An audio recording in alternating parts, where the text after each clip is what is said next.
लोग आपको फितना कहते हैं, आपको कैसा लगता है इंजीनियर साहब? जाओ ना, जाके बात करो अपने आका से, जाके बात करो अपने आका से, आर्मी चीफ से या डीजीआईएसआई से। इसको ड्यूटी दी गई जी। है कि इमरान रियाज पे अटैक कर। तो यार इस तरह के बारीक वारदाती है, हमने बड़े देखे हैं और साफ करके फेंक भी दिए हैं। इतना बेला कोई भी नहीं होता। ये बहुत ही फारग आदमी है और दिमाग की दही है बहुत बड़ी। ये गुप्त वर्कर है नवाज शरीफ का, जिनका जिक्र ये अपने हर वीलॉग में उनका चमचा बन के करता। मैं लानत भेजता हूं, हर दफा इस आदमी ने मेरे पर अटैक किया। ये साबित करे मैंने किसी सियासी जलसे में तकरीर, ये बंदा हम्म। साबित करेगा, नहीं तो ये बंदा माफी हम्म। मांगेगा हाथ जोड़ के। बंद कमरे में बैठ के पुड़क पुड़क के उछल उछल के पैप फट दिया, मैच कर दिया, अद्धी पंजाबी अद्धी उर्दू बोल के कीड़े इसने इमरान रियाज में हम्म। निकालने आईएसआई की कैद में था। जी। वो मुझे कभी उल्टा लमका के कभी सीधा लमका के मेरे पे टॉर्चर कर रहा है। ये बाहर बैठ के चौड़ा होकर मेरे खिलाफ आईएसआई के कहने पे वीडियो रिकॉर्ड करवा रहा है। ऐसी बेशर्मी है यार। ये तू तरह के बात करता है यार। जब बात करता है तू इंज हो गया, तेरा इंज हो गया, तेरा वैसे हो गया। तुम हम लोगों के फैसले तो ना करोगे कौन जन्नत में जाएगा कौन दोजख में जाएगा। वहां बैठ के ये कह देना जी मैंने सबको दोजख से बचा लिया। क्यों बचा लिया भाई? आप हमारे हम्म। फैसले ना करें। इस मौलवी ने झूठ बोला, इसने भगोड़ा का लफ्ज इस्तेमाल किया ना, इस ऐसा बंदे ही। को उल्टा लमका के आईएसआई वाले थोड़ी सी फैंटी लगा दें तो मैं इससे पूछूंगा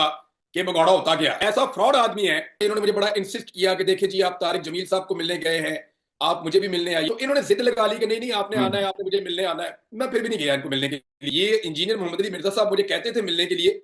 मुझे हैरत होती थी कि अपनी वीडियोस में तो कुछ और दिखते हैं, लेकिन ये एक वजीर आजम को मरने मिलने के लिए इतने मरे जा रहे हैं या इतने दुबले होते जा रहे हैं, मुझे समझ नहीं आ रही थी। मैंने बल्कि कहीं पर रिकमेंड भी किया, नहीं मैं जाती तौर पर तो नहीं मिला सकता ना एक बंदे को ले जाके, जी वजीर आजम था वो पाकिस्तान का। तो मैंने इनको एक दो लोगों से, इनके लोगों का राब्ता करवा दिया था कि जी हम्म। इनके जरिए से आप मिल लें। लेकिन जो इनको इमरान खान साहब की इन्होंने तारीफों के पुल हम्म। बांधे थे उस वक्त, और जितनी इनको जल्दी थी इमरान खान साहब से मिलने की। और ये बात है जब इमरान खान वजीर आजम पाकिस्तान थे, ये इमरान खान साहब के गुण गाते थे। उस वक्त तो ये मरे जा रहे थे इमरान खान से मिलने के लिए। इमरान खान साहब फिर इनको नहीं मिले। और इमरान खान साहब के जो लोग हैं वो क्लेम करते हैं कि जी इनके कोई जाती मफादात थे, कोई जाती फायदे थे जिनके लिए कोई काम ये लेना चाह रहे थे। वो उन्होंने कहा, मैं उसके बारे में नहीं जानता। और मैं वो सुन रहा था, मैं हैरान हो रहा था कि ये हम्म। अपनी बातचीत में बिल्कुल भी मोहतात नहीं है। यानी एक आलमी दीन है, समझदार आदमी है, अपने आप को हम्म। इंजीनियर कहते हैं और एक जहां दीदा आदमी है, वो कैसे हम्म। इतना लापरवाह हो सकता है कि इस तरह की ऑडियोज लोगों को भेज दे या इस तरह से लोगों से एक लाउबाली नौजवान की तरह वो बातचीत करे। तो इतना तजर्बा और इतनी समझ बूझ वो कहाँ गई मुझे समझ नहीं आ रही थी। मैं तो वो सुन के तो सर पकड़ के बैठा हुआ हूँ कि अगर किसी ने उनको पब्लिक कर दिया तो ये मौलवी साहब का क्या बनेगा। ये तो लोगों को सफाइयां देते फिरेंगे, और सफाइयां तो इन्होंने अभी मुझे देनी है। मैं आपको ये बताता हूँ कि मैं अगस्त 2023 में मैं लापता था। देखिए मैंने इनके खिलाफ कभी कोई बात नहीं की। जी। वो मैंने इसलिए नहीं की कि मैं बतौर आलमी दीन इनकी इज्जत करता था। इन्होंने हम्म। मेरा नाम हम्म। ले लेके मेरे पे बहुत तनकीद की। आज मैंने अपनी टीम को कहा, मैंने कहा निकालो इन्होंने मेरे बारे में क्या क्या किया। तो मुझे कुछ 40 क्लिप भेज दिए जो इन्होंने मेरे बारे में तनकीद की हुई है मादी में। हर दफा इस आदमी ने मेरे पर अटैक किया। मैं आपको दो तीन हम्म। इल्जाम बता देता हूं ना, ये उनका जवाब दे दें। एक, इस शख्स ने मेरे बारे में कहा कि मैंने सियासी जी। पार्टी का जलसा किया और उस जलसे से खिताब किया। तो अब ये बंदा हम्म। साबित करेगा, नहीं तो ये बंदा माफी हम्म। मांगेगा हाथ जोड़ के। और इसको मांगनी चाहिए। बंद कमरे में बैठ के पुड़क पुड़क के उछल उछल के पैप फट दिया, मैच कर दिया, अद्धी पंजाबी अद्धी उर्दू बोल के ये लोगों को बेवकूफ बना सकता है थोड़ी देर के लिए। ऐसे थोड़ी होता है, मजाक थोड़ी है कि जब जो कह दिया तो हम्म। वो हदीस हो गई या वो जो आपकी बात है वो सच्ची हो गई। इस बंदे ने पहला क्लेम ये किया कि मैंने सियासी जलसे में तकरीर की है। ये साबित करे मैंने किसी सियासी जलसे में तकरीर की। आपको मैं यहाँ पे एक दर्जन सहाफियों के नाम गिना सकता हूं, और उन सहाफियों के नाम गिना सकता हूं जिनका जिक्र ये अपने हर वीलॉग में उनका चमचा बन के करता है। ये जानता है उनके नाम। इसको पता है कौन कौन सा सहाफी किस किस सियासी जमात के अवामी जलसे के अंदर खड़ा होकर वहां तकरीरें करता रहा। इसको सारों के नाम पता है कि कौन तहरीके लब्बैक के जलसे में था, कौन फजल रहमान के जलसे में था, कौन इमरान खान के जलसे में था, कौन नून लीग के जलसे में था, और कौन हुकूमती ओहदे लेकर बाद में सका से फतरा बन के साफी बन गया कि जनाब मैं साफी बन गया हूं, वापस आ गया हूं मैं। वो तो सारे इसको साफी नजर आते हैं। कीड़े इसने इमरान रियाज में हम्म। निकालने। अब मामला ये है कि इस आदमी ने एक एलिगेशन ये लगाया मेरे ऊपर कि मैंने सियासी जलसे में तकरीर की है। जी। इसको बोलो साबित करे। तो जिसे तकरीर की ये बात करता है ना, और भाई वो तकरीर जो है वो एक वकला का सेमिनार था, इस्लामाबाद के एक होटल में था। उसमें कुछ सहाफी मौजूद थे, कुछ वकला मौजूद थे, कुछ सिविल सोसाइटी के लोग थे, कुछ एक्स सर्विसमैन थे। बल्कि उसके अंदर वो जनरल लोधी साहब ने भी उसमें बड़ी जबरदस्त तकरीर की थी। मुझे ये बंदा अब दिखाएगा कि मैंने कहां पे किसी सियासी जमात के जलसे में खड़े होकर तकरीर की है। मैं देखना चाहूंगा इस बंदे से। इसने इतना बड़ा एलिगेशन लगाया, अब हम्म। साबित करे, साबित करे नहीं तो माफी मांगे। और इसका माफी मांगना इसलिए भी बनता है कि मैं अगस्त 2023 में आईएसआई की कैद में था। जी। वो मुझे कभी उल्टा लमका के कभी सीधा लमका के मेरे पे टॉर्चर कर रहे हैं, मेरे साथ ज्यादती कर रहे हैं, मेरे घर वाले मुझे मारे मारे ढूंढ रहे हैं। ये बाहर बैठ के चौड़ा होकर मेरे खिलाफ आईएसआई के कहने पे वीडियो रिकॉर्ड करवा रहा है। कैसी बेशर्मी है यार, हद हो गई है। मैं पहले बात ही नहीं की मैंने इस आदमी के ऊपर, मैं इसको बर्दाश्त करता रहूं करता रहूं करता रहूं। ये तू तरह के बात करता है यार। जब बात करता है तू इंज हो गया, तेरा इंज हो गया, तेरा वैसे हो गया। तू अकेला ही भाई इस मुल्क के अंदर इज्जतदार है, या तेरे अकेले को अल्लाह ताला ने नॉलेज दिया हुआ है, या अल्लाह ताला ने तुम्हें कुछ खास पैदा कर दिया है। और भाई मेरा रब जानता है कौन मेरे रब के कितना करीब है। मेरा रब जानता है कि कौन ठीक है और कौन गलत है, वो फैसला करे। तुम हम लोगों के फैसले तो ना करोगे कौन जन्नत में जाएगा कौन दोजख में जाएगा। वहां बैठ के ये कह देना जी मैंने सबको दोजख से बचा लिया। क्यों बचा लिया भाई? अल्लाह रब्बुल इज्जत का काम है वो, आपका काम तबलीग करना है, आप हमारे फैसले ना करें। नंबर एक, झूठ ये बोला कि मैंने एक सियासी जमात के जलसे में तकरीर की। साबित करे मैंने तकरीर की सियासी जमात के जलसे में, नहीं तो मेरे से माफी मांगे, नहीं तो वो सारे नाम बताए जिन्होंने सियासी जमात के जलसों के अंदर तकारीर की है। दूसरा, मैं अगवा हूं, मेरी फैमिली मुझे ढूंढ रही है और ये बंदा मेरे ऊपर एलिगेशन लगा रहा है कि इमरान रियाज को हुब्बुल वतनी का कुत्ता काटा हुआ था। इमरान रियाज ने जनरल फैद हमीद के कहने के ऊपर ये किया। जनरल फैद हमीद के साथ मिलकर मैंने बंदे अभी एक वीडियो बनाई, इसको बोलो साबित करे कि मैं अपनी पूरी लाइफ में कभी इस फैज हमीद नामी जर्नैल को मिला हूं। साबित कर साबित, मैं अपनी पूरी जिंदगी में कभी इसको मिला हूं। चल ये साबित करके मैंने जिंदगी में कभी इसके साथ एक जुमले का या दो जुमलों का तबादला भी किया।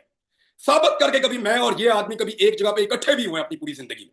सिर्फ एक मौका था, जनरल बाजवा ने सहाफियों को बुलाया था, कोई 30 के करीब सहाफी थे, उसमें मैं भी था। और वहां पे सहाफियों की मुलाकात के बाद इस आदमी ने गुजरते हुए हाथ मिलाया था।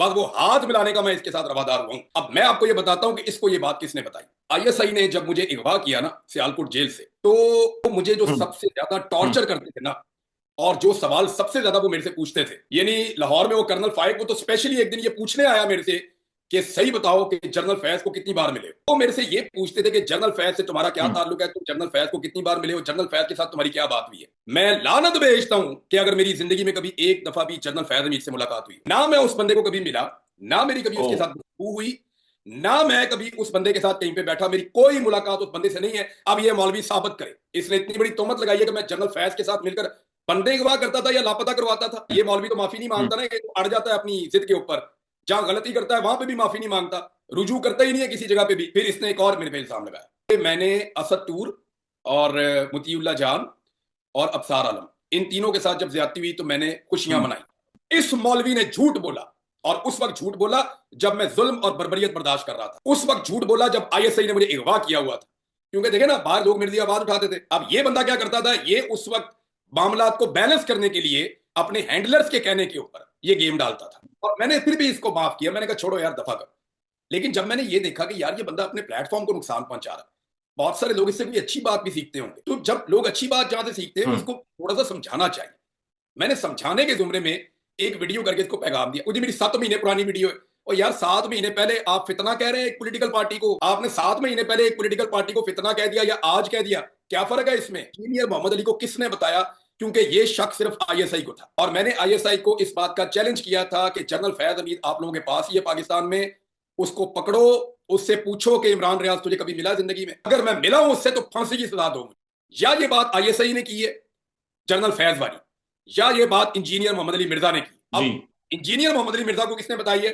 ये इंजीनियर मोहम्मद अली मिर्जा ही बता सकता है, और कौन बता सकता है? ये वो जो मैं इसकी एक ऑडियो सुन रहा था, इसमें किस तरह के अल्फाज इन्होंने लोगों के लिए इस्तेमाल किए हैं। खुदा ना कहता कि बंदा वो ऑडियो लीक कर दे, तो मैं ये सोच रहा था कि तो सफाइयां देते फिरेंगे, और जो इन्होंने लोगों पे इल्जाम लगाए हैं उन्हें साबित कैसे करेंगे? मैंने बल्कि जिस बंदे ने मुझे भेजी, मैंने कहा भाई ये पब्लिक ना कर देना, मौलवी साहब को मुसीबत पै जाएगी। एक बात ये है कि इनको ये बताना पड़ेगा कि डिजिटल दहशतगर्दी का लफ्ज इन्होंने कहां से सीखा।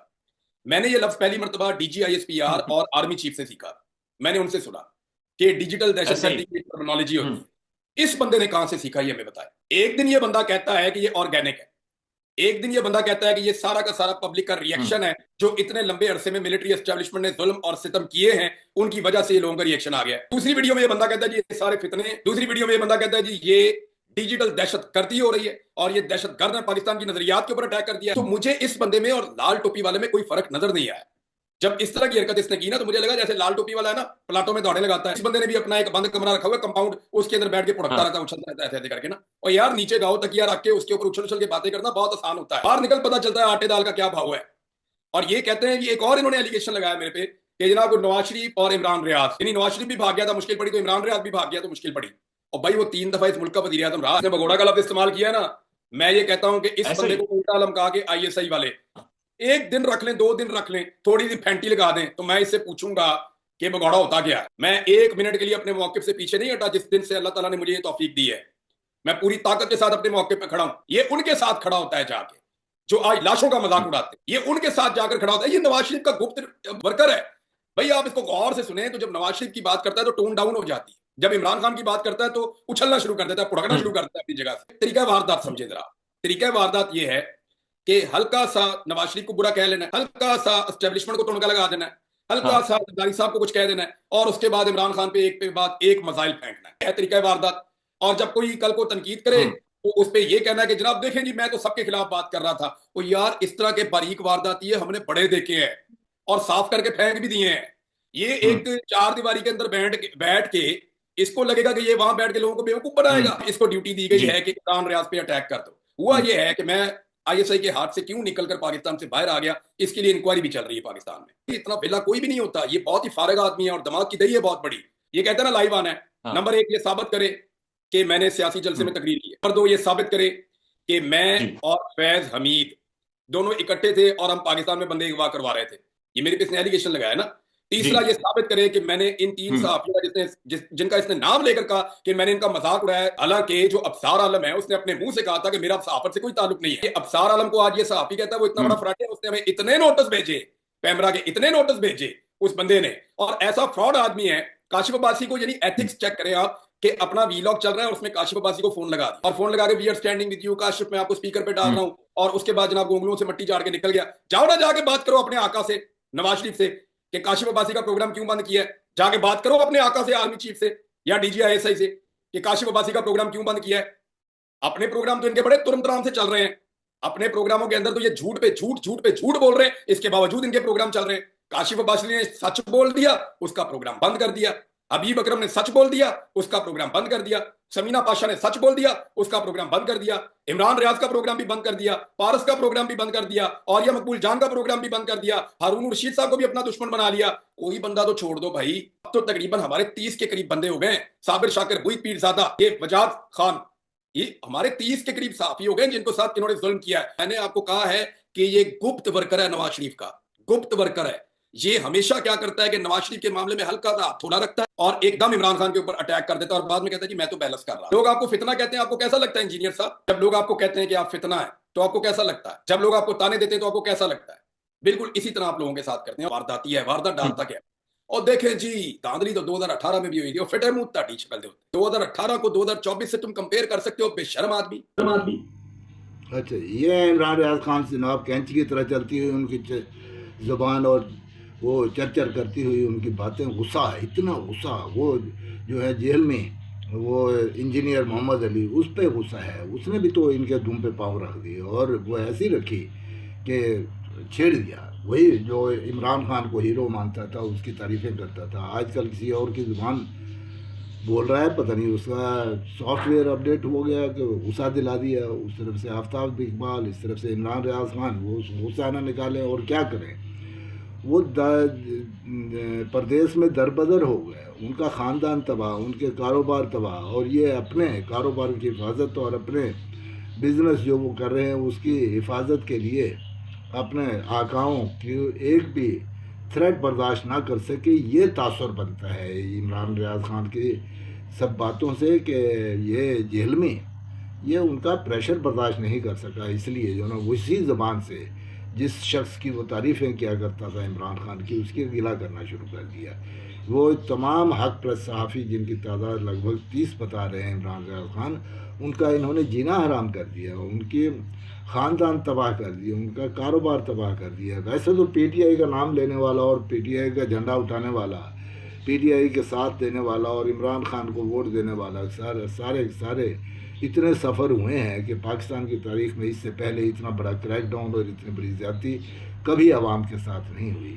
और ये ज़्यादती कब तक जारी रहेगी किसी को कुछ पता नहीं है। अल्लाह करीम जल्द इस कौम के मसाइल का हल निकाले और इन्हें इन अजियतों से छुटकारा दिलाए। कौम अपनी तरक्की की शाहराह पे भागने लगे। वो उसी सूरत में हो सकता है जब ये हमारे मुक़्तदरा, हमारे जर्नैल, हमारी पाक फ़ौज एक मरतबा फिर ढोल सिपाहियाँ बन जाएँ और अपनी डायरेक्शन दुरुस्त करके पाकिस्तान की आवाम और पाकिस्तान को तरक्की देने पे किसी चीज़ को तरजीह ना दें, अपने मफादात कुर्बान करें और कौमी मफाद को तरजीह दें, तो तभी यह सूरत हाल बन सकती है। और फिर तो देर नहीं लगेगी। पाकिस्तान कितनी तेज़ी से तरक्की करता है, लोग हैरान